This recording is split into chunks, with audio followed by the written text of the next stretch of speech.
他怎么也没想到自己会遇到这种事情。他叫13，大学毕业失恋后，一个人坐飞机来找朋友，等了半个小时也没见自己的行李，那机场人都走没了。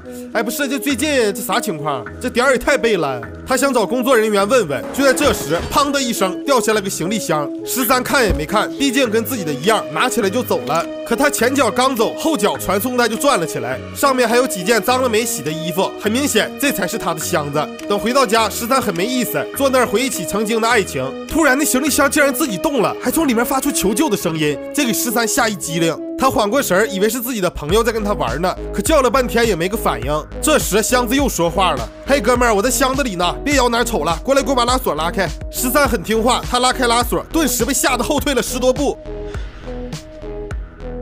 What the hell, man?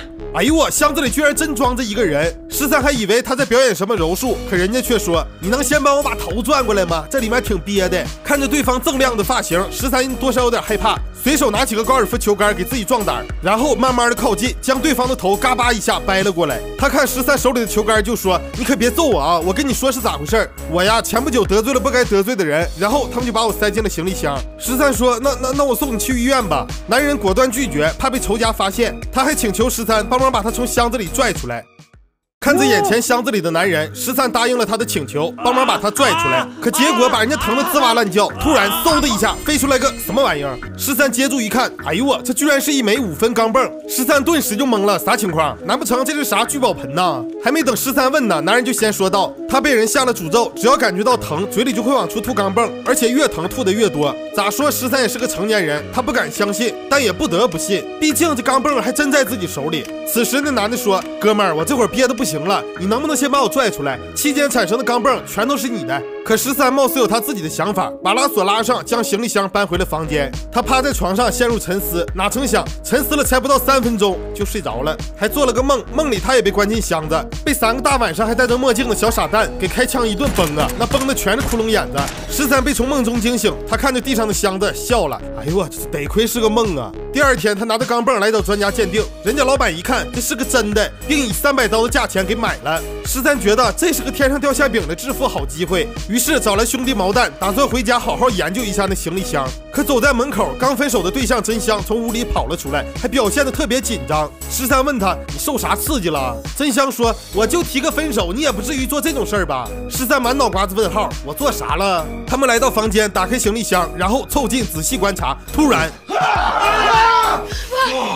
真香急忙冲上去救人，13也过来帮忙，他们俩使劲把人往出拽。突然间的疼痛让男人又吐出来一枚钢镚，毛蛋捡起来，顿时有了个邪恶的想法，他把箱子拖到楼梯口，然后哭哧一脚将其踹到楼下。接连剧烈的疼痛让男人又吐出了大量的钢镚。看着眼前的一切，3人都懵了，这一枚钢镚就价值300刀，那这么老多，起码也得有几万。13决定把这箱子留下来48小时，好好的用它创造些财富。于是在接下来的日子里，他们变着花样的折磨箱子，从里面也喷出了越来越多的钢镚。很快家里的锅碗瓢盆全都装得满满登登，3人的生活水平也得到了质的飞跃。可他们并没有满足，而是变得更加过分。那毛蛋竟然直接要启动高压电。就在这时，13竟然内心有些愧疚，他想就此为止，但毛蛋和真香已经停不下来了。13拿出手机打算报警，结果被真香一把抢走，放在桌子上嘎巴一下敲得稀碎。13懵了，啥情况？什么啥情况？又是嘎巴一下。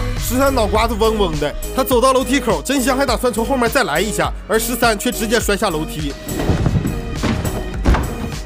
现在没有人能阻止他们，毛蛋和真香打算再来一把大的。可就在这时，箱子里的男人竟然双眼放光，开口说话了 ：“You're so naughty. How will this world contain your wickedness？” 然后伴随着男人的笑声，从行李箱冒出黑烟，他竟然变成了一个恶魔。